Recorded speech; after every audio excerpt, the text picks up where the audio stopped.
ఈ programme Joyce Meyer Ministries partners మరియు friends ద్వారా స్పాన్సర్ చేయబడింది.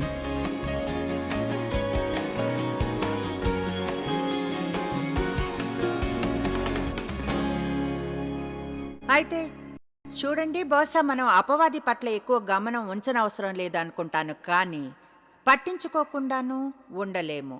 అతను సజీవుడు కనుక ఈ భూమి మీద ఉన్నాడు, ఉండి మీకున్న సమస్యలన్నిటినీ కలుగచేస్తున్నాడు. మనం జాగ్రత్త పడాలి. అప్పుడప్పుడు మనం కదిలించబడి అతని మీదున్న అధికారపు జ్ఞానంతో మనం తాజాగా అవుతాం. ఆ అధికారాన్ని తీసుకుని అభ్యాసం చేయాలి. అయితే అంతకంటే ముఖ్యంగా మనం శత్రువు యొక్క తంత్రాలను అర్థం చేసుకోవాలి. ఎందుకంటే అతను చాలా మోసగాడు. ఎక్కువగా తన పని మీద తనుంటాడు. అందరూ నిందించబడతారు, అయితే ఎవరికి తెలీదు అది అతని పని అని. కనుక చూడండి, అప్పుడప్పుడు మనము వెనక్కి వెళ్ళి దీన్ని అధ్యయనం చేయాలి. బహుశా దాన్ని జయించవచ్చును. ఎక్కువగా ఆత్మయుద్ధం గురించి, దయ్యాలు, అపవాదుని గురించి అధ్యయనం చేసి, అయితే అంతగానే తెలియకపోవడం, గుర్తించకపోవడం వలన అతను సమస్య తెస్తాడని అది మంచిది కాదు. 2 కొరింథీ 2:10 మీరు దేని గూర్చి అయినో ఎవరిని క్షమించుచున్నారో నేను వారిని క్షమించుచున్నాను. నేనేమైనా క్షమించి ఉంటే సాతాను మనల్ని మోసపరచకుండానట్లు మీ నిమిత్తము క్రీస్తు సముఖమునందు మెస్సయ్య అంగీకారంతో ఆయన అంటున్నాడు, సాతాను మనల్ని మోసపరచకుండానట్లు మీ నిమిత్తము చేశాను. ఎందుకంటే సాతాను తంత్రాలను మనం ఎరుగని వారం కాదు. ఎరుగకపోవడం, చూడండి, ఎరుగకపోవడం, తెలియపరచకపోవడం, జ్ఞానం కొదువు వలన నమ్మలేని సమస్యలు వస్తాయి.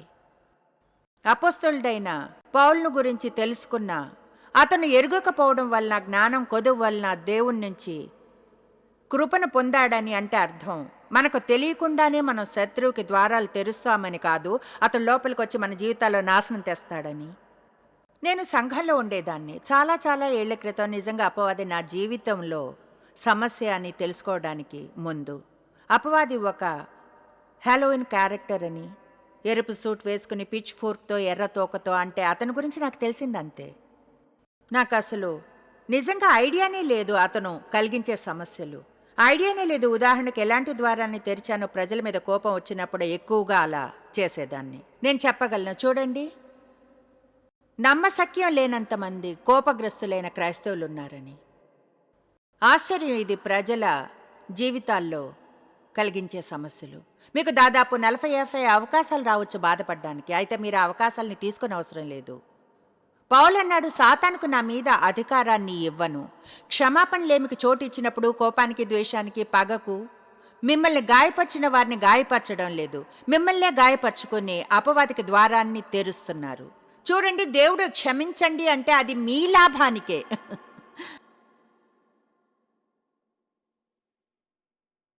మనం గుర్తుంచుకోవాలి, సాతాను మోసగాడని, ఆ ద్వారాల్ని మూసుంచాలని. 1 పేతురు అధ్యాయం 5-8 ఓ 2 మొదటి వచనాలు కొంచెం పునాదిగా ఉంటాయి.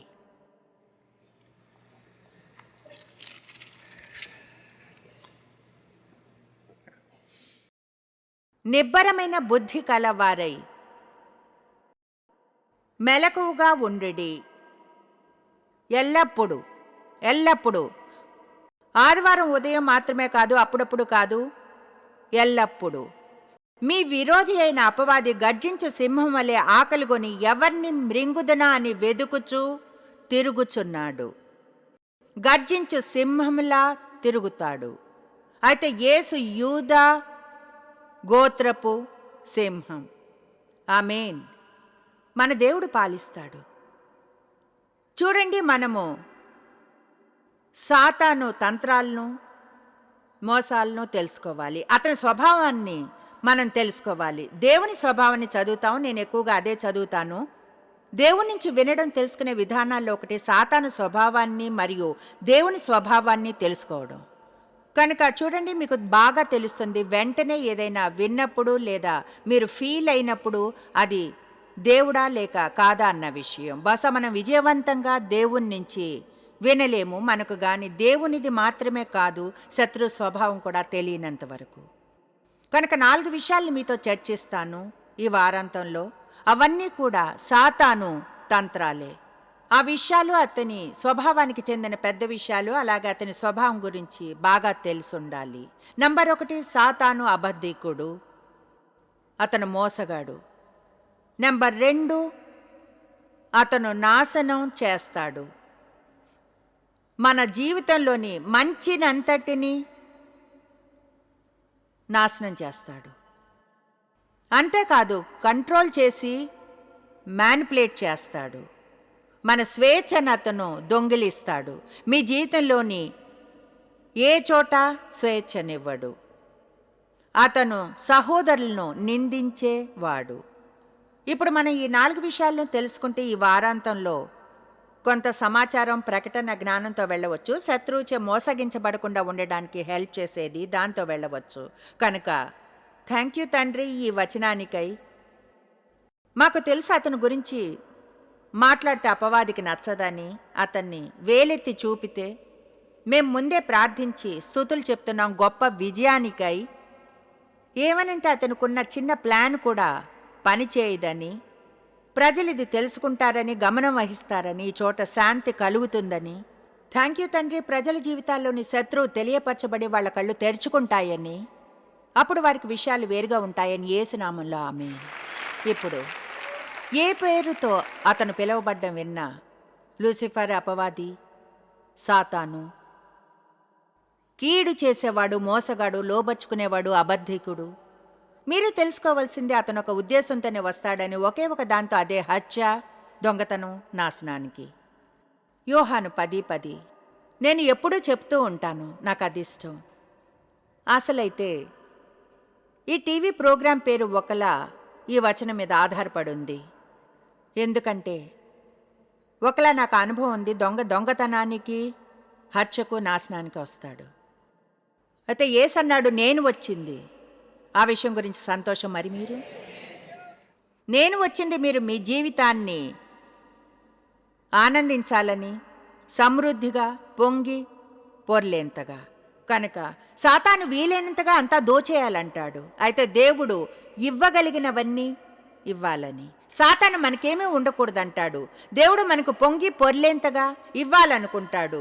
మన జీవితాల్లో, మన చుట్టూ ఉన్న వారి మీద కూడా అది పడేంతగా. ఆమేన్.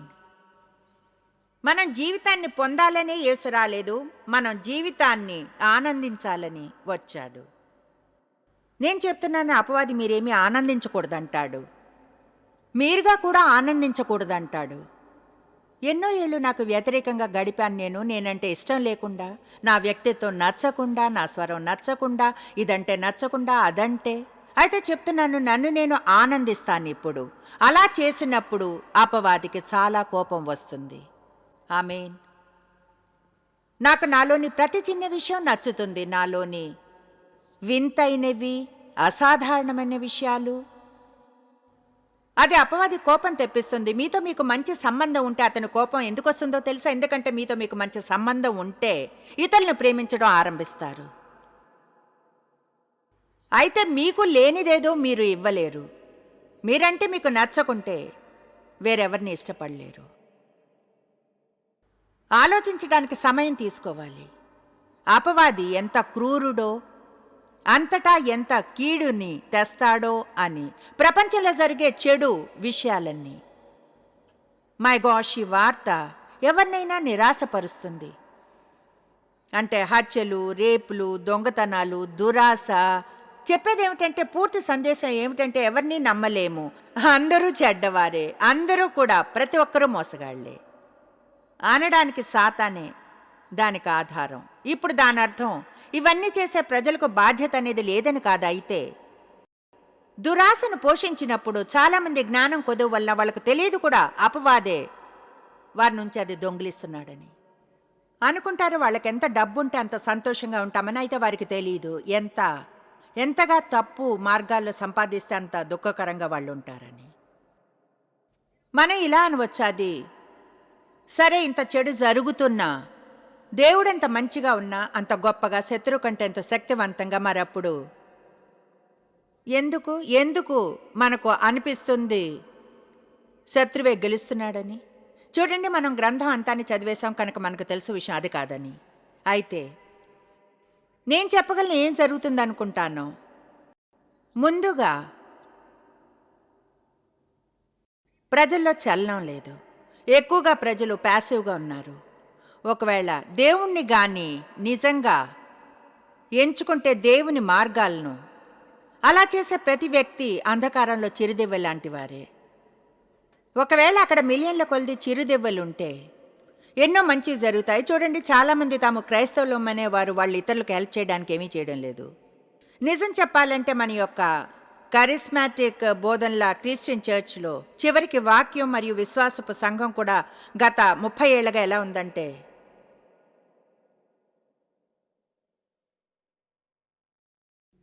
నా పదోన్నతిని ఎలా పొందగలను. పరిచర్యల విషయం కూడా, నా పరిచర్యను నేను ఎలా పెంచుకోగలను. నాకు విశ్వాసాన్ని మనం కోరుకున్న వాటిని పొందడానికి యూజ్ చేయాలనుకోడు దేవుడు. మన జీవితంలో కార్యం చేయాలంటాడు, స్వస్థపరిచి పూర్ణంగా చేసి. అయితే మన జీవితాలు ఇతరులకు హెల్ప్ చేయడానికి వెచ్చించాలంటాడు. ఆయన మనకిచ్చినవి మనం వాళ్ళకి ఇచ్చి. కనుక క్రైస్తవులు కూడా తమ దీపాన్ని ప్రభావితంగా వెలగనివ్వడం లేదు. ఎందుకంటే ఇక్కడ మళ్ళీ కొన్నిసార్లు అర్థం చేసుకోలేకపోవడం, నిజంగా జీవితం అక్కడే ఉందన్న విషయాన్ని. స్వార్థంగా ఉండి సంతోషంగా ఉండలేరు. ఈరోజు నేను వేరేమి చెప్పగా వినుకుంటే దీన్ని వినండి. స్వార్థంగా ఉండి సంతోషంగా ఉండలేరు. అసంతోషంగా ఉంటే బహుశా మీ జీవిత భాగస్వామిని నిందించకండి, మీ పిల్లల్ని, మీ తక్కువ రాబడిని, దీన్నో దాన్నో వేరే దేన్నో, మీ గతాన్ని చూడండి. బహుశా ఇలా అనాలేమో, ఎవరికైనా హెల్ప్ చేయడానికి ఏం చేస్తున్నాను. మీరు ఆశ్చర్యపోతారు ఎంత సంతోషమో మీ మీద నుంచి మీ మనసును తీసివేస్తే. కమాన్, మీ ప్రవర్తన కంటే బాగా బోధిస్తున్నా.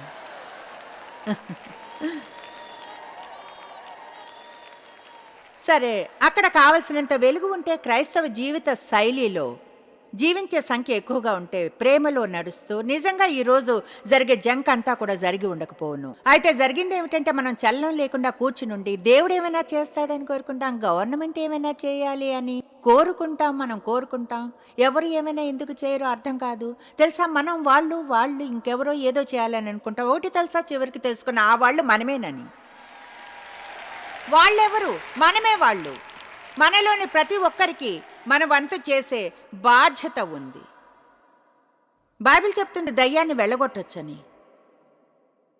అయితే తిరిగి వస్తాడు. ఒకవేళ గతంలో ఆక్రమించిన ఇల్లు గాని శుభ్రపరచబడి ఖాళీగా ఉంటే తిరిగి లోపలికి వస్తాడు, తనతో పాటు మరో 7గురిని తీసుకొని.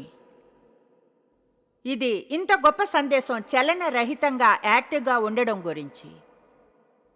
ఏమవుతుందంటే, అందరం ఉత్సాహంతో దేవుణ్ణి గాని నమ్ముతుంటే లైట్లను ఆన్ చేసి, అప్పుడు మనం ప్రపంచంలో ఈనాడున్న అంధకారాన్ని చూడలేం.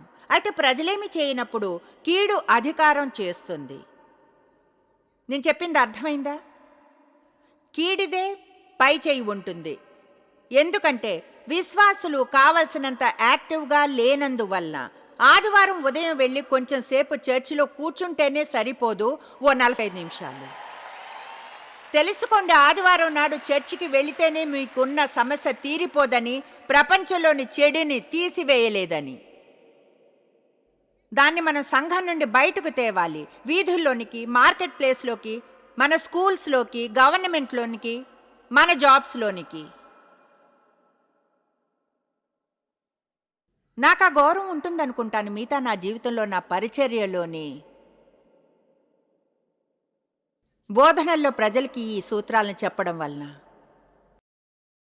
యేసు అన్నాడని మీకు నూతన ఆజ్ఞ ఇస్తున్నాను, నేను మిమ్మల్ని ప్రేమించినట్లు ఒకరినొకరు ప్రేమించుకొనుడి. దాని అర్థం తెలుసుకోవాలి. అవి మాటలు కావు, థియరీ కాదు. అయితే అది అక్కడకు వెళ్ళి అంధకారంలో వెలుగులో ఉంటుంది. మీకు విషయం చెప్పనా? లైట్ని కానీ ఆన్ చేస్తే అంధకారం పోవాల్సిందే. ఇప్పుడు ఏం చెప్తున్నానో చూపించడానికి మనం టైం తీసుకుని ఒక వచనాన్ని చూద్దాం. అసలైతే రెంటిని హగ్గై గ్రంథంలో అధ్యాయం 2 వచనాలు 12, 13 వాటిని స్క్రీన్ మీద చూపిస్తాం. హగ్గయి 2 అధ్యాయం వచనాలు 12, 13. ఈ వచనాలు ఎంతో వెలుగుని తెచ్చేవిలా ఉంటాయి. ఇవి గొప్ప సూత్రాన్ని బోధిస్తాయి. ఒక ప్రశ్న వేయబడింది.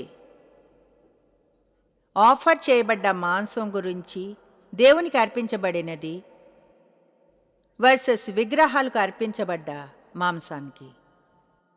వచనం ఇలా చెప్తుంది: ఒకడు ప్రతిష్ఠితమైన దేవునికి అర్పించినందున మాంసమును తన వస్త్రపు చెంగున కట్టుకుని తన చెంగుతో రొట్టెనైన్ను, వంటకమునైన్ను, ద్రాక్షారసమునైన్ను, తైలమునైన్ను, మరి ఏ విధమగు భోజన పదార్థమునైన్ను ముట్టిన ఎడల ఆ ముట్టినది ప్రతిష్ఠితమగున, ప్రత్యేకంగా దేవుని సేవకు అర్పించబడినది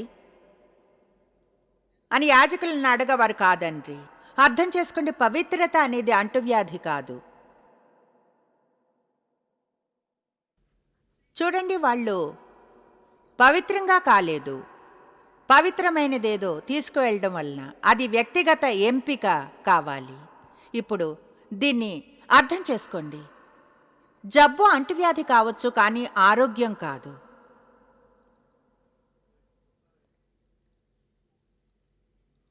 ఆమేన్. దైవత్వం అనేదాన్ని ఎంచుకోవాలి. దైవికం కానిది ప్రజలపై అధికారం చేస్తుంది. ఒకవేళ ప్రజలు యాక్టివ్గా మంచి ఎంపికలు చేసుకోకుంటే, చూడండి, పూర్తి విషయం ప్రేమ నడకను గురించి, ఆత్మఫలం లేదా సహనం లేదా ఏదైనా, మీరు అది సంకల్పంతో చేయాలి. అదేదో ఫీలింగ్ కాదు, అది ఒక కోరిక. సమస్య కూడా అదే. క్రైస్తవులు ప్యాసివ్గా అయిపోయారు. సాతాను మ్యానిపులేటర్ అయ్యి అధికారం చేస్తున్నాడు. మనకు ప్రతిదీ చేయాలి అన్నట్లు ఫీల్ అవుతాం. నిజంగా దాన్ని నేను నొక్కి చెప్పాలనుకుంటున్నాను. ఈ సంవత్సరంలో మన ఫీలింగ్స్ మీద మనము ఆధారపడడం పూర్తిగా మానివేయాలి. అది ఒక కోరిక. మంచిని చేయాలి అనే కోరిక ఉండాలి. ప్రేమను ధరించాలని నిర్ణయం తీసుకోవాలి. అధికారంలోనికి వెళ్ళి మనం ఎలా ఫీల్ అవుతున్నా సరే వెలుగులా ప్రకాశిస్తాము అని. ఇప్పుడు ఈ వచనంలోని 2వ భాగాన్ని చూద్దాం. అప్పుడు హగ్గయి అడిగాడు, శవమును ముట్టుట వలన ఒకడు అంటుపడి అట్టివాటిలో దేనినైనా ముట్టిన ఎడల తాను ముట్టినది అపవిత్రమగునా అని. అప్పుడు యాజకులు అపవిత్రమగును అనేది, ఎందుకంటే అపవిత్రత అనేది అంటుకుంటుంది. ఇప్పుడు అది ఈ విధంగా పనిచేస్తుంది. సింపుల్గా చెప్పాలంటే, చెడు మనకి అంటుతుంది దాని పక్కన ఉండి ఏమీ చేయకున్నా సరే. కనుక ప్రపంచంలో కీడు ఉన్న ప్రతి చోటకు వెళ్ళి, ప్రపంచంలో ఎక్కడైతే పూర్తిగా చెడు ఉందో అక్కడ తీవ్రంగా మంచిని గాని చేయకుండా, మంచి ఎంపికలను మీ వెలుగు ప్రకాశింపకుండా, ఏమిటో తెలుసా, మీరు వారిలానే అవుతారు. విచారకరం ఏమిటంటే అది తెలియకుండా జరుగుతుంది. ఏదో కొంచెంగా, ఒక్కసారి కొంచెంగా, మీకు అసలు తెలియదు. బహుశా మనం ఎంతగానో రాజీ పడ్డాం మన క్రైస్తవ నడకలో. ఈ పాయింట్లో నాకు అనిపిస్తుంది ప్రజలకు ఏది మంచో ఏది చెడో కూడా తెలియకుండా పోయిందని. చెడు మంచిగా మారింది, మంచి చెడుగా మారింది. అలాగే మరింత రాజీ పడ్డం. ప్రజలు మరిన్ని సాకులు చెప్పడం, వాళ్ళు చేసే పిచ్చి విషయాలకు, వేటినైతే దేవుడు స్పష్టంగా ఖండించాడు వాక్యంలో. మనకు పుల్పెట్ల మీద నుంచి మంచి సందేశాలు కావాలి. ప్రజల్ని ప్రోత్సహించడం, వారికి చెప్పడం మంచిది. దేవుడు వారు విజేతలు కావాలనుకుంటాడని, స్వస్థపరిచి బ్లెస్ చేయాలనుకుంటాడని. అవును, నేను అదంతా నమ్ముతాను. మనం అది ప్రోత్సాహం పొందడానికి వినాలి. చర్చికి వెళ్ళిన ప్రతిసారి లెక్చర్లు ఇవ్వక్కర్లేదు. అయితే చూడండి, మనకు చెప్పాలి దేవుడని, భక్తితో మనం భయపడాలని, ఆయన చెప్పింది సత్యమని, ఏది మంచో మనం తెలుసుకోలేమని, సంకల్పంతో తప్పును చేయాలని ఎంచుకుని రక్షించబడాలని ఆశించకూడదని. ఆమేన్. కనుక ఎంపికలు చేసుకోవడం ఆరంభించాలి. మీకు విషయం చెప్తాను, దయచేసి వినండి. ముందుగా ఎవరో మంచి ఎంపిక చేయాలని మీరు వెయిట్ చేయకండి. ఇలా అని ధైర్యం చేయకండి. అయితే నేనే ఆ ఒక్కరు ఎందుకు అవ్వాలి? మీరే ఆ ఒక్కరు ఎందుకు కాకూడదు? నీతి ఆందోళనను నడిపించే వ్యక్తి మీరే ఎందుకు కాకూడదు? మీరే నిల్చుని ఏది మంచో అది చేయడం ఎందుకు ఆరంభించకూడదు? మంచి ఎంపికలు చేసుకుని మీరు ఆశ్చర్యపోతారు ఎలాంటి లీడరో మీరు. ప్రజలు ఏదో మంచి కోసం వెయిట్ చేస్తూ ఉన్నారు సరైన దాన్ని అనుసరించడానికి. మనం నిల్చుని మన చోటుని తీసుకోవాలని వెయిట్ చేస్తున్నారు. నేను అలసిపోయాను క్రైస్తవుల్ని చూసి, అవిశ్వాసులు నవ్వుకోవడం చూసి. అయితే కొన్ని విధాలుగా వాళ్ళని నిందించను. ఎందుకంటే చెప్తున్నాను, మనకు బంపర్ స్టిక్కర్ కంటే ఎక్కువ కావాలి, ఒక రైన్ స్టోన్ క్రాస్ కంటే, పెద్ద బైబిల్ కంటే, ఒక టేప్ రికార్డర్ కంటే కూడా. ఆమేన్. నేను ప్రపంచంలోనికి వెళ్ళి చలన రహితంగా ఉండి అక్కడున్న ప్రతి చెడు రోగాన్ని అంటించుకోలేను. నేను ఉద్రేకంగా వెళతాను, వెళ్ళి నాకున్న దాంతో ప్రజలను ప్రభావితులను చేస్తాను. ఆ పని సంకల్పంతో చేస్తాను. ఆమేన్. అంటే ప్రతిరోజు మీరు లేచి మీకోసం జీవించకూడదు. అది వినడానికి ఏమంత వినోదంగా లేదే. మరైతే మీరు చేసేది మీకు వినోదంగా ఉందా చెప్పండి? సాతాను గురించి జాగ్రత్తగా ఉండాలి. అయితే అతని మీద ఎక్కువగా ఫోకస్ చేయకూడదు. ఏదేమైనా మనం గుర్తించాలి, ప్యాసివిటీ అనేది శత్రువు యొక్క గొప్ప తంత్రాల్లో ఒకటని. మన చిత్తానికి వ్యతిరేకంగా వస్తాడు. మనం ఎక్కువగా ఫీలింగ్స్ మీద ఎక్కువగా ఆధారపడతాం. దాని గురించి మనం మరొకసారి మాట్లాడుకుందాం. యోహాను 8:44 సాతాను అబద్ధీకుడు, అతనిలో సత్యం అనేది లేదు. నిరంతరం ప్రజల్ని మోసం చేయడానికే పనిచేస్తాడు, అబద్ధాలను వారు నమ్మేలా. ఏది ఏమైనా అబద్ధాలు నమ్మితే అవి మనకు నిజాలు అవుతాయి. వాస్తవంగా అవి నిజాలు కాకున్నా ఆశ్చర్యంగా లేదు. మీరు ఒక అబద్ధాన్ని నమ్మగలరంటే, అసలు నిజం కాని దాన్ని, అయినా మీరు దాన్ని నమ్మితే మీకు అది నిజం అవుతుంది, మీకు వాస్తవం అవుతుంది. ఎందుకంటే బైబిల్ చెప్తుంది, మీరు నమ్మిన విధంగానే అది అవుతుంది. ఒక మనిషి ఎలా నమ్మితే అతను అలానే ఉంటాడు, అలానే అతను అవుతాడు. దేవుణ్ణి నాకు తెలిసినంతగా ప్రేమించాను. అయితే నాకు ఏం నేర్పించాలో అది నేర్పించలేదు. ఈ విషయాలన్నీ కూడా నిజంగా అర్థం చేసుకునేలా. ఉదాహరణకు నేను చెప్పినట్లుగా ఎన్నో ఏళ్ళు చర్చికి వెళ్ళా, అయితే అపవాది సమస్య అని తెలియదు. నిజంగా తెలియదు అపవాది సమస్యని. అతని బైబిల్ పేజీల్లో చూశాను. నాకు తెలుసో ఏస్తో కొన్ని వివాదాలు చేశాను. నిజంగా తెలీదు నా జీవితంలోని ఈ రోజున సమస్య అతనేనని. అదెంతో విచారకరం. ఏళ్ల తరబడిగా చర్చిలో ఉండి అపవాది జీవితాన్ని నాశనం చేస్తున్నాడని తెలుసుకోకపోవడం, మీరు బాధపడ్డానికి వచ్చే ప్రతి అవకాశం వెనుక అతను ఉన్నాడని, క్షమాపణలేమికి చోటిచ్చిన ప్రతిసారి, ఎవరైనా మిమ్మల్ని కించపరిచిన ప్రతిసారి ఇబ్బందుల్లో పెట్టడం, ఒంటరి వారిని చేయడం వంటి విషయాల వెనుక అతను ఉన్నాడని. కనుక అది నాకు గొప్ప మార్పుగా ఆరంభమైంది. నేను ఒక పుస్తకం చదివాను, నాకు తెలియదు అది ఇప్పుడు ఉందా అని. పేరు సాతాను ఈ భూమి మీద జీవించే ఉన్నాడు. అది ఎలా అంటే, వావ్, నేను గుర్తించడం ఆరంభించాను. నాకున్న ఈ సమస్యలన్నీ కూడా ఊరికే ఏదో సరే ఏమైనా సరే జీవితం ఇంతే కదా, దీని నుంచి ఈదుకుంటూ వెళ్ళాలి పరలోకానికి చేరుకునేంత వరకు. ప్రతి ఆదివారం చర్చికి వెళుతూ నా యొక్క క్రిస్టియన్ కల్డసెక్లో ఉంటూ తిరుగుతూ తిరుగుతూ కమాన్ నిరీక్షణ ఉంది చేయగలని ఏసి తిరిగి వచ్చే లోపల మీరు ఎలా ఉన్నారు జాయిస్? దాడి జరుగుతుంది.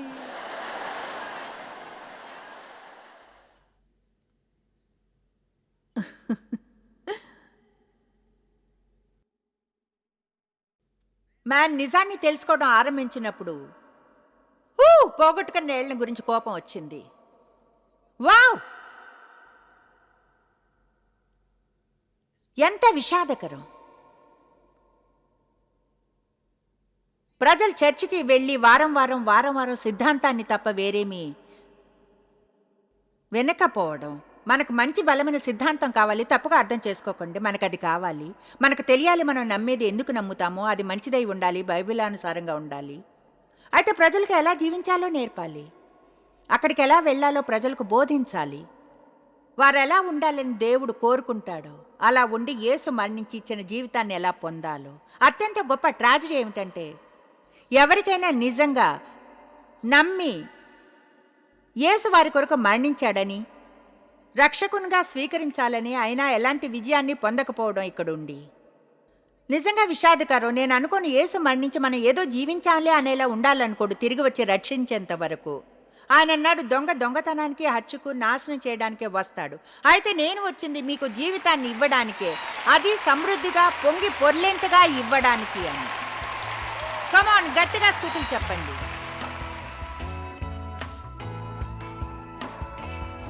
చాలాసార్లు మనం ఏ విషయాలతో ఉండకూడదో వాటితోనే ఉంటూ ఉంటాం, ఎందుకంటే మనం గుర్తించము దేవుడు మనకు శక్తిని, అధికారాన్ని ఇచ్చాడని. లూకా 10:19 చెప్తుంది, ఇదిగో పాములను తేళ్లను త్రొక్కుటకును శత్రువు బలమంతటి మీదను మీకు అధికారము అనుగ్రహించి ఉన్నాను, ఏదియు మీకు ఎంత మాత్రమునూ హాని చేయదు. చూడండి, మనం దేవుని విధానంలో పనులు చేయాలని గంభీరంగా ఉన్నప్పుడు నిజంగా ఆయన జవాబులతో స్పందిస్తాడు. శత్రువు స్కీముల విషయంలో ముందే జాగ్రత్త పడితే అతను వెనుకడుగు వేస్తాడు. జాయిస్ మేర్ మినిస్ట్రీస్లో మీరు మాకెంతో ముఖ్యులు. మిమ్మల్ని అభినందిస్తున్నాం. మా ఫ్రెండ్స్కి, పార్ట్నర్స్కి థ్యాంక్స్. ప్రపంచవ్యాప్తమైన ఈ పరిచర్య సాధ్యమయ్యేలా చేసినందుకు. అందరం కలిసి ఆకలిగొన్న వారికి భోజనం పెడుతున్నాం, బీదవారికి బట్టలిస్తున్నాం, దేశాలకు సువార్తను పంచుతున్నాం. ఈ రోజే సంప్రదించండి joycemeir.org. ప్రార్థనా నివేదనల్ని మాతో పంచుకోండి, మా సాధనాల గురించి తెలుసుకోండి, జాయిస్ సభల షెడ్యూల్ని తెలుసుకొని మాతో పార్ట్నర్ అవ్వండి. ప్రపంచమంతా క్రీస్తు ప్రేమను పంచడానికి. ఈ programme Joyce Meyer Ministries partners మరియు ఫ్రెండ్స్ ద్వారా స్పాన్సర్ చేయబడింది.